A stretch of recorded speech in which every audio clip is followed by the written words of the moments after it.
시편 11편은 내가 여호와께 피하였거늘 이렇게 시작을 하죠. 그러니까 그 대화 형식을 빌려서 이렇게 이야기하고 또 답이 그 뒤에 반대편에 있는 이야기, 그러면서 하나님에 대한 온전한 신뢰를 고백하는 신뢰시로 이렇게 구별하기도 합니다. 그러니까 어떤 위험한 상황에서도 하나님이 나의 피난처입니다 라고 확신을 가지고 신뢰합니다, 의지합니다, 이런 고백을 하는 거죠. 우리 1절 한번 보실래요? 1절입니다. 내가 여호와께 피하였거늘 너희가 내 영혼에게 새같이 내 산으로 도망하라 함은 어찌함인가. 내가 여호와께 피하였다. 여러분, 여호와가 나의 피난처란 말은 여러분 수도 없이 고백했고 들었을 겁니다. 그래서 위기 상황에서 다윗이 어떻게 했냐는 거죠. 성전을 향했다. 물론 다윗 시대에 성전은 없습니다. 솔로몬 시대에 성전이 지어지잖아요. 그러나 그 당시에 있었던 그 법궤가 있는, 또 법궤가 머물르는 그곳, 또는 여호와를 향하여 그의 마음이 열렸다, 이런 의미겠죠. 그렇게 찾았던지, 아니면 어떤 상황이 그 하나님, 야훼 하나님께서 나를 보호하십니다, 구합니다, 이런 신앙 고백입니다. 내가 여호와께 피했습니다. 그래서 이것은 오늘 시편의 주제이기도 합니다. 내가 여호와께 피합니다, 여호와께 피했습니다. 그래서 하나님이 나의 확실한 피난처입니다. 내가 신뢰할 만한 확실한 나의 구원의 도구고 피난처입니다. 이런 확신, 그런 확신을 가지고 말하면서 이렇게 말합니다. 너희가 내 영혼에게 새같이 내 산으로 도망하라 함은 어찌함인가. 이어집니다. 악인이 활을 당기고 화살을 시위에 먹이며 마음이 바른 자를 어두운 데서 쏘려 하는도다. 터가 무너지면 의인이 무엇을 하랴. 이 시인은 이제 확신을 가지고 여호와께 피했습니다.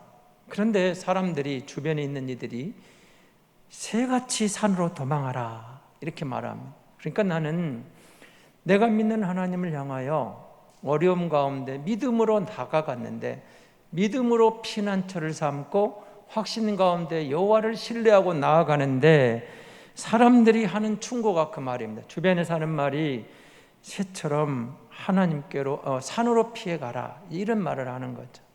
그러니까 여러분, 유다의 산들을 보면 이 말도 이해가 되긴 합니다. 여러분, 우리나라도 사실은 산이 더 많잖아요. 동쪽은 그나마, 남쪽은 평야가 좀 있습니다만은 서쪽 지형으로, 그리고 또 북쪽으로 갈수록 산악지대가 더 많습니다. 그런데 이 말씀을 좀 여러분이 더 이해하시려면 사무엘상 23장 14절에 다윗이 피했던 장면들을 한번 생각해 보시기 바랍니다. 사무엘상 23장 14절 말씀입니다. 다윗이 광야의 요새에도 있었고 또 십광야 산골에도 머물렀으므로 사울이 매일 찾되 하나님이 그를 그의 손에 넘기지 아니하시니라. 그 유다 산이 그렇게 산악지대, 지형적으로 동굴이 많고 가파른 절벽이고 접근하기가 힘든 그런 바위들로 이루어져 있는 그 산악지대에, 거기에 피난처로 매우 적격인 거죠. 사실 다윗이 그렇게 도망갈 때 사울 왕이 왕권을 이용하고 군사를 동원해도 못 찾았어요. 그만큼 그건 천년 요소였던 거죠. 그래서 사람들이 그렇게 하는 말입니다. 그리 도망가라. 그런데 이 다윗이, 이 시인은 이렇게 말하는 겁니다. 그거 너희가 어떤 말을 해도 내게는 무의미하다는 거죠. 그 충고에 대해서 분명히 말합니다. 내가 주님께, 하나님께 피했는데 무슨 말이냐. 여러분, 이 본문을 우리 세번역 성경을 1절 3절 제가 읽을 테니까 조심해서 주의 깊게 한번 들어보시기 바랍니다. 내가 주님께 피하였거늘 어찌하여 너희가 나에게 이렇게 말하느냐. 너는 새처럼 너의 산에서 피하여라. 악인이 활을 담기고 시의 화살을 메워서 마음이 바른 사람을 어두운 것을 쏘려 하지 않느냐. 기초가 바닥부터 흔들리는 이 마당에 의인인들 무엇을 할 수 있겠는가, 이렇게 말을 합니다. 그러니까 2절에 여러분 이 말씀을 보시면 악인은 마치 새를 잡는 사냥꾼처럼 완전 무장을 하고 새처럼 날아다니는 의인을 잡기 위해서 멀리 숨어서 그를 정조준하고 있다는 겁니다. 다시 말하면 이 시인에게 절대 위기가 찾아온 거죠. 위기가 찾아왔습니다.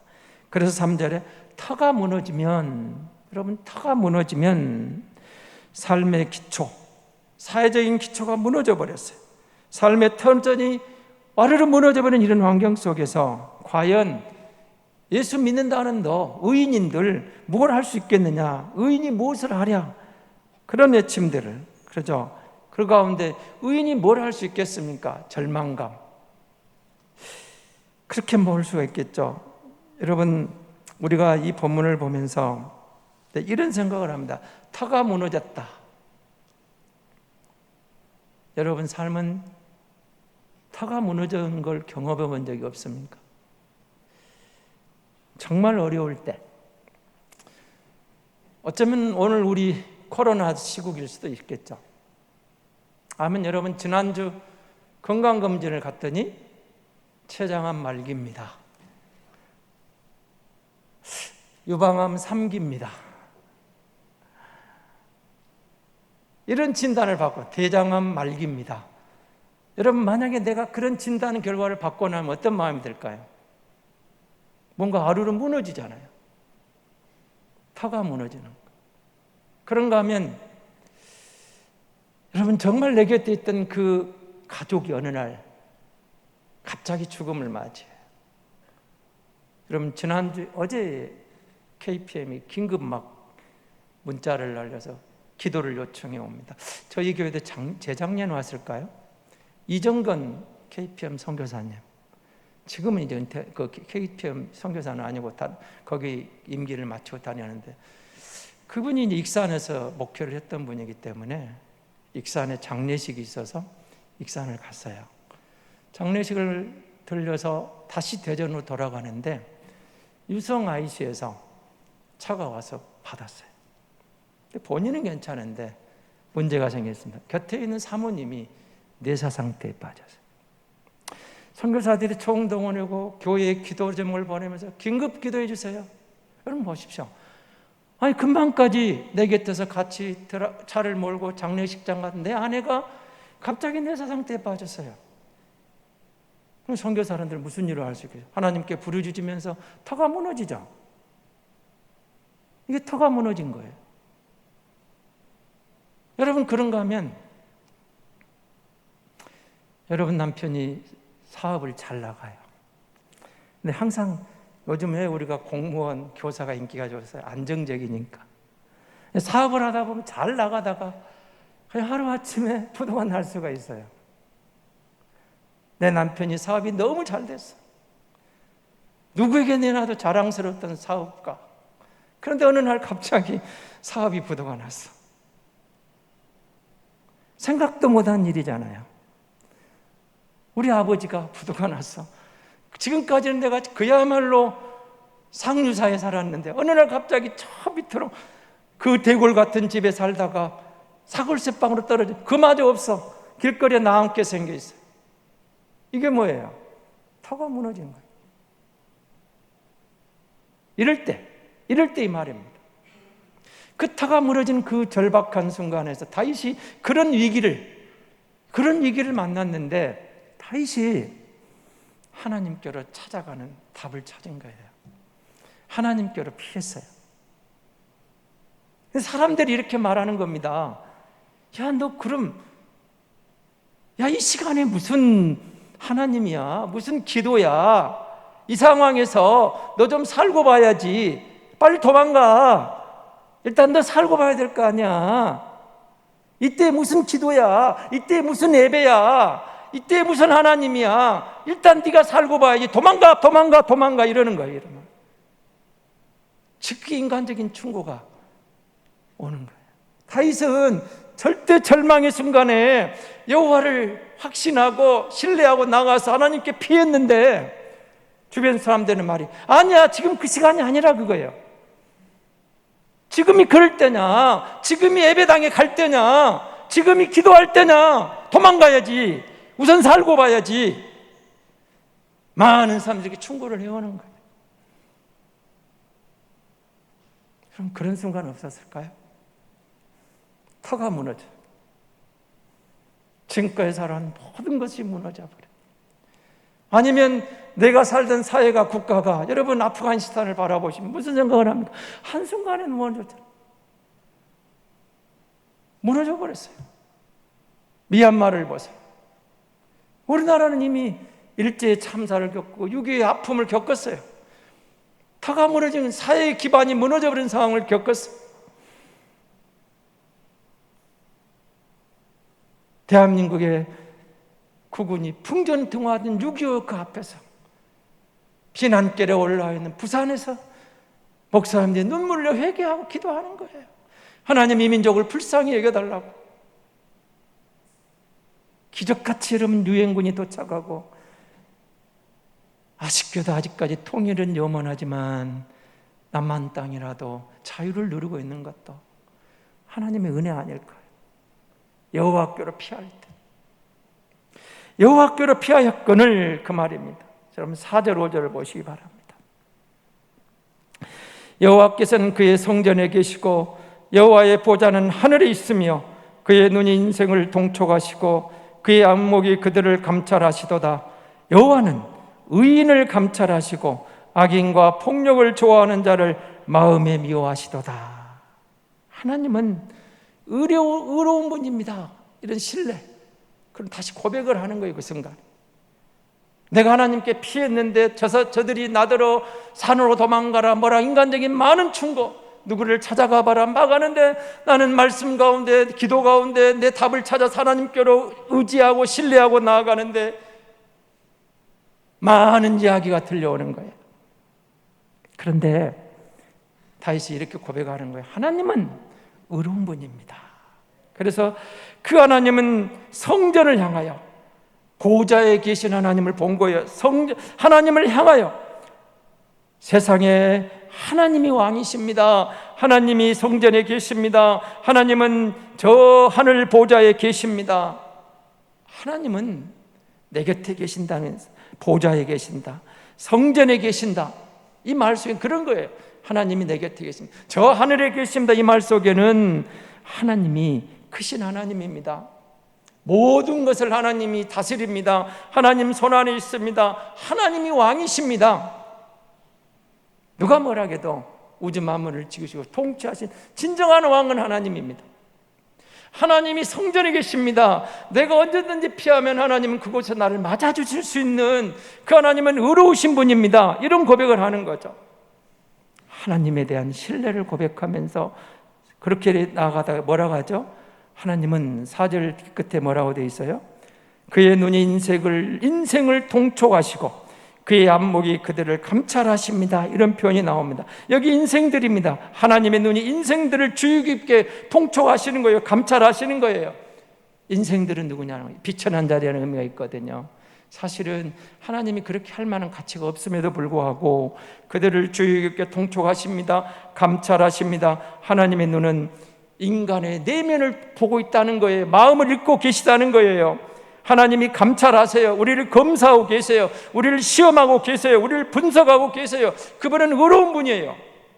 순수한 금속을 만들기 위해서는 쓸모없는 찌꺼기를 정제하고 각종 불순물을 다 제거해서 우리가 필요로 하는 금속이 나오듯이 하나님은 이런 시련을 통해서 터가 무너지는 기가 막힌 위기를 통해서 의인과 악인을 구별해 가시더라는 거예요. 의인을 감찰하십니다. 고통을 감당하고 터가 무너지는 커다란 고통을 이겨내면서 내 안에 있는 불순물이 제거되어 가면서 오직 예수, 오직 하나님, 의인을 감찰하신 주님의 선에 의해서 내가 정화되어져서 하나님 없이는 안 됩니다. 주님만 바라봅니다. 감찰하셔서 정화의 기능을 통해서 오직 하나님만 신뢰하게 만들어 가시는 하나님을 말하는 거예요. 그러나 악인은, 폭력을 좋아하는 자는 하나님의 분노 가운데, 하나님의 증오 가운데 그 분노와 증오를 일으켜서 결국은 어떻게 되겠어요? 5절 마지막 구절을 보십시오. 여호와는 의인을 감찰하시고 악인과 폭력을 좋아하는 자를 마음에 미워하시는도다. 하나님이 의로우신 분이잖아요. 의인은 그런 시련을 통과하면서 불순물이 제거해서 온전하게 하나님을 신뢰하게 만들어 가시지만, 악인들에게는, 폭력을 좋아하는 자들에게는 하나님께서 진노하신 날이 온다는. 그래서 하나님이 의로운 분입니다. 누가 뭐라해도 하나님, 나는 여호와께 피했습니다. 저들이 무슨 소리를 해도 나는 하나님만 바라봅니다. 그렇게 말하죠. 여러분 6절입니다. 6절을 한번 같이 읽어보겠습니다. 6절을 같이 봅니다. 악인에게 그물을 던지시려니 불과 유황과 태우는 바람이 그들의 잔에 소득이 되리로다. 여러분, 하나님, 그 의로우신 하나님은 이제 이 상황에서 악인들에 대한 처벌을 해주시길 소망합니다. 이렇게 기도하는 겁니다. 그러니까 악인에게는, 여러분, 이 불과 유황이 어디서 여러분 본 것 같아요? 소돔과 고모라가 망할 때, 그렇죠? 불과 유황 심판을 받게 됩니다. 하나님께서 불과 유황을 도구로 사용해 소돔과 고모라를 심판하셔. 그리고 롯을 구해내시죠, 그 가운데서. 그리고 하나님은 동쪽과 남쪽에서 불어온 뜨거운 사막 바람과, 그래서 그들이 그 뜨거운 사막 바람이 불어오면 어떻게 돼요? 초목이 다 말라버리는 거예요. 태우는 바람이에요. 그래서 그들을 심판하시는 하나님, 그들을 징벌하시는 하나님, 이렇게 표현하는 겁니다. 그래서 여러분, 여기에 잔이 등장을 합니다. 태우는 바람이 그들의 잔, 그들의 잔의 소득이 되리리. 악인들이 마셔야 될 벌로 분노의 잔, 의로우신 하나님께서 악인들에게 분노의 잔을 준비하셔 분노의 잔을 주시를, 그렇게 말하는 거죠. 여러분, 이사야가 이 부분 비슷한 표현을 쓰는데요, 이사야 51장 17절에 보면 이 분노의 잔을 좀 이해하실 겁니다. 이사야 51장 17절 한번 같이 보겠습니다. 여호와의 손에서 그의 분노의 잔을 마신 예루살렘이여, 깰지어다 깰지어다 일어설지어다. 내가 이미 비틀거림치게 하는 큰 잔을 마셔 다 비웠도다. 예루살렘이 분노의 잔을 마셔 하나님의 심판을 받거든요. 안 망할 것 같은 망해요. 그때 악인들에게, 우상숭배자들에게 하나님이 분노의 잔을, 분노의 잔이라는 것은 악인을 위하여 준비된 하나님의 심판이었던 것. 그런데 하나님의 잔이 의인에게는 어떤 잔입니까? 분노가 아니라 구원의 잔이라는 것. 하나님께서 의인들에게는, 그의 백성들에게는 구원의 잔을, 하나님이 예쁘신 의인들에게 주시는 놀라운 은혜의 잔이 준비되어 있다는 거예요. 악인에게는 분노의 잔이 준비되어 있지만 의인들에게는 구원의 잔이 준비되어 있는, 하나님은 의로우신 분입니다. 이렇게 나가는 거죠. 하나님은 의인을 감찰하시고 불과 유황과 태우는 바람을 도구로 사용하셔서 악인을 심판하시는 하나님. 여러분, 이 시험이 내가 비록 터가 무너진 아픔을 겪는 것 같아도 하나님이 의로우신 분의 손에서 심판의 도구로 다 사용되고 있다는 거죠. 그러면서 여러분 7절을 우리 같이 보겠습니다. 7절입니다. 여호와는 의로우사 의로운 일을 좋아하시나니 정직한 자는 그의 얼굴을 배우리로다. 확신이 왔어요. 어떤 확신이 왔습니까? 하나님이 의로우신 분이에요. 하나님이 의로운 일을 좋아하시는 분이에요. 정직한 자가 하나님 얼굴을 배울 이런 날이 올 것을, 이런 표현을 통해서 하나님은 반드시 악인에게는 심판의 잔을, 진노의 잔을, 의인에게는 구원의 잔을 베푸신, 보응하시고 구원하신 하나님을 찬양하고 확신하는 거예요. 의로운 이들을 위하여. 여러분, 여기서 의로운 이들, 자비의 행위를 베푸는 자들, 다니엘서 4장 27절 이 부분을 이렇게 또 비슷하게 설명하거든요. 다니엘서 4장 27절입니다. 같이 보겠습니다. 그런즉 왕이여, 내가 아뢰는 것을 받으시고 공의를 행함으로 죄를 사하고 가난한 자를 긍휼히 여김으로 죄악을 사하소서. 그리하시면 왕의 평안함이 혹시 장구하리이다 하니라. 공의를 행함으로, 하나님이 왕이 주신 이 권력을 가지고 불의를 행하지 말고, 약한 자를 탈취하지 말고, 착취하지 말고, 공의를 행하시고 죄를 사하시고, 가난한 자를 착취하지 말고 긍휼히 여기셔서 죄악을 사하소서. 여러분이 자비를 베풀라 그 말입니다. 같은 의미거든. 여기 정직한 자들, 자비를 베푸는 자들을 말하는 거예요. 그러니까 정직한 자, 2절에 나오는 바른 자들가 나오죠. 같은 의미로 자비를 베푸는 자들이라는 뜻이라고 합니다. 하나님의 이 말씀을 통해서 하나님은 자비를 베푸는 자와 정직한 자, 바른 자 편에 서 계신 하나님이라는 거예요. 정직한 자, 자비를 베푸는 자, 하나님이 저들 편이라는 거죠. 생활에 대한 불편이 커질수록 우리의 삶의 터전이 무너져버린 같은 순간에 어디로 피신하셨습니까? 이럴 때일수록 우리는 현실로부터 도망가기보다는 여호와를 더욱 신뢰하고 그분을 의지하는 굳은 믿음으로 하나님을 찾아야 될 때라고 생각합니다. 이런 믿음을 소유할 때 우리는 비로소 그 어떤 어려움 속에서도 우리의 피난처 되어주시는 하나님을 체험할 수 있게 될 줄로 믿습니다. 터가 무너지면 그렇습니다. 제가 이 말을 들었는데요, 터가 무너졌어요. 시편을 설교하니까 어떤 분이 그런 말도 하시더라고요. 시편을 읽기가 너무 어렵습니다. 시편이 여러분 어렵습니까? 쉽습니까? 시편이 어려운 책입니까? 시편이 분량이 너무 많죠. 좋은데 150편까지 있어요. 언제 그걸 다 읽어요? 근데 단순히 분량이 많다고 어려운 게 아니고 시편이 결론이 꼭 거의 똑같아요. 시편의 결론, 여호와를 찬양하라, 여호와께 감사하라, 여호와를 신뢰하라, 여호와께로 피하라, 여호와를 믿어라. 그럼 된다는 거. 11편을 이제 시편을 보고 있는데요, 어쩌면 여러분 벌써 조금 표현만 다르지 막 그게 그거 아닌가요? 그럴 수 있을 만큼 그럴 수도 있어요. 그러지 않은가요? 터가 무는, 여러분 앞에 있는 시편 중에서 개인의 탄식시, 탄원시, 근데 결론은 그거예요. 여호와를 찬양하라, 여호와를 바라라, 여호와께 감사하라. 결론이 늘 비슷해요. 그러니까 여러분 그걸 읽으면서 무슨 생각이 들어요? 이렇게 어렵다는 거예요. 어떻게 사람이 항상 그럴 수 있냐는 거예요. 터가 무너졌어요. 여호와께로 피하라 하는데, 사람들은 산으로 도망가라는데, 누구를 찾아가라는데, 이 방법 저 방법 다 이야기를 하는데, 이렇게 해봐라 하는데 살고 봐야지. 무슨 소리냐? 일단 네가 도망가 살아야지. 그럴 때 잠잠히 여호와를 바라보면서 내가 여호와께 피하였거늘 사람들이 도망가라는 거예요. 인간적인 방법을 총동원하라는 거예요. 나는 하나님의 방법으로 가고 싶은데, 여호와를 믿고 싶은데. 그래서 시편을 어렵다 하는 분들을 만나세요. 어렵습니다.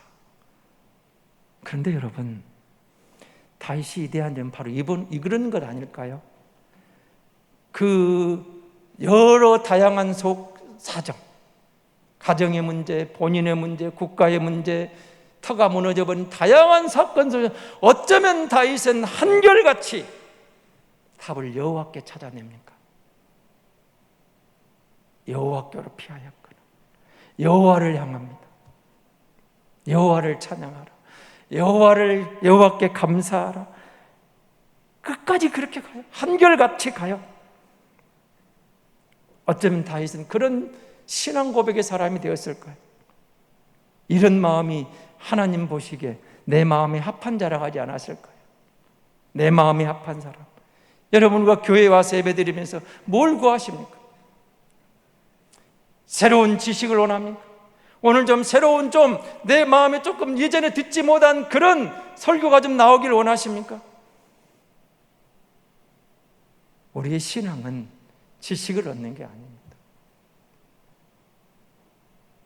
우리의 믿음은 하나님의 약속을 믿고 그 약속에 대해서 내가 받아들이고, 여러분 그 말씀을 듣기만 하고 지식을 쌓고 그 말 지혜를 얻었다, 지식을, 그게 아니라는 거예요. 듣고 믿어져야 되는 거예요. 믿어지는 것이 내게 구체화되어져야 되는 거예요. 그리고 그 믿음이 하나님을 찾으면서 예배하면서 내 것으로 내가 누리게 되는 것, 이게 신앙, 이게 신앙, 이게 믿음이요. 내가 알고 있으면 아는 거 끝나면 안 돼요. 새로운 지식. 여러분 예수님 모르는 사람이 가운데 누가 있어요? 복음을 모르는 사람이 누가 있어요? 결론은 항상 예수잖아요. 예수 찾으면 돼. 하나님께로 가면 돼. 우리가 몰라서 문제인가요? 그 복음이, 그 은혜가, 그 말씀이 내 것이 되지 못한 게 문제죠. 내가 온전히 못 믿은 거예요. 기도 응답을 확신합니까? 기도 응답을 확신하는데 왜 그 문제 갖고 기도의 자료를 안 나옵니까? 그건 기도의 확신이 없으니까 그러는 거예요. 기도의 응답에 확신이 없으니까 기도 안 하시는 거죠. 말로는 기도 응답을 말해요. 믿는다고 해요. 근데 문제에서 기도 안 해요. 안 믿는 거죠. 몰라요, 우리가? 신앙은 단순 지식이 아니에요. 새로운 지식을 얻게 예배하는 게 아니에요. 내가 알고 있는 그것을 확인하고 그것이 이제 구체적으로 내 삶에서 내가 믿어짐으로 누리는 자리로 나아가는 것. 그래서 예배하면서 성경의 인물만 다시 그 말씀을 되새김질하면서 그 말씀이 내가 믿어짐으로, 그 말씀을 내가 붙잡고 기도함으로 그 말씀을 현실에서 내가 누리는 거예요. 누리는 거예요. 하나님의 말씀을 누릴 줄 알아야죠. 터가 무너졌어요. 답이 없어요. 내 여호와께로 피하라는 거예요. 이거 한두 번 들어본 소리인가요? 하나님 찾아가라, 감사하라, 여호와를 향하라, 여호와를 바라봐라, 수도 없이 들었어요. 그런데 다윗은 매 순간 한결같이 그런 믿음으로 주님을 의지해 승리하는데 나는 못 누려요. 믿어지면 시험은 끝난 거 아닌가요? 믿어지면 문제는 끝났는데 100% 우리가 안 믿어지니까 문제죠. 우리에게 새로운 지식이 더 필요할까요? 날마다 새로운 말로 충격을 받아야 되나요? 아닙니다. 우리는 이미 들을 만큼 들었어요. 내가 갖고 있는 그 말씀을 가지고 그 말씀을 듣기만 해서, 그 말씀을 지식으로 알기만 해서는 능력이 나타나지 않는 거예요. 아는 것만은 충분하지 거기에 그치고 말아요. 듣고 믿어야 되는 거예요. 믿어지면 시험이 끝난다니까요. 믿어지면 누리게 된다니까요. 터가 미어지면 모든 것이 끝장날 것 같은 그 순간에도 우리에게는 기도의 문이 열려 있잖아요. 기도의 응답에 확신이 있다면 기도하면 누릴 수 있겠죠. 믿어지면 기도하겠죠. 믿어지면 누릴 수 있습니다. 다윗은 한결같이 믿고 누렸던 것이에요. 믿어지는 것이 신비롭지 않아요?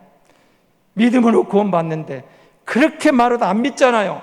우리는 믿음으로 구원받았는데 믿음이 신비예요. 신비. 하나님의 은혜예요. 믿어지면 모든 문제는 끝난 거예요. 여호와께 피하여 여호와를 의지해서 하나님을 믿고 누리면, 터가 무너져도 하나님이 하시면 모든 것이 다시 회복되고 이전보다 더 큰 은혜로 하나님의 은총을, 복을 누리게 될 줄로 믿습니다.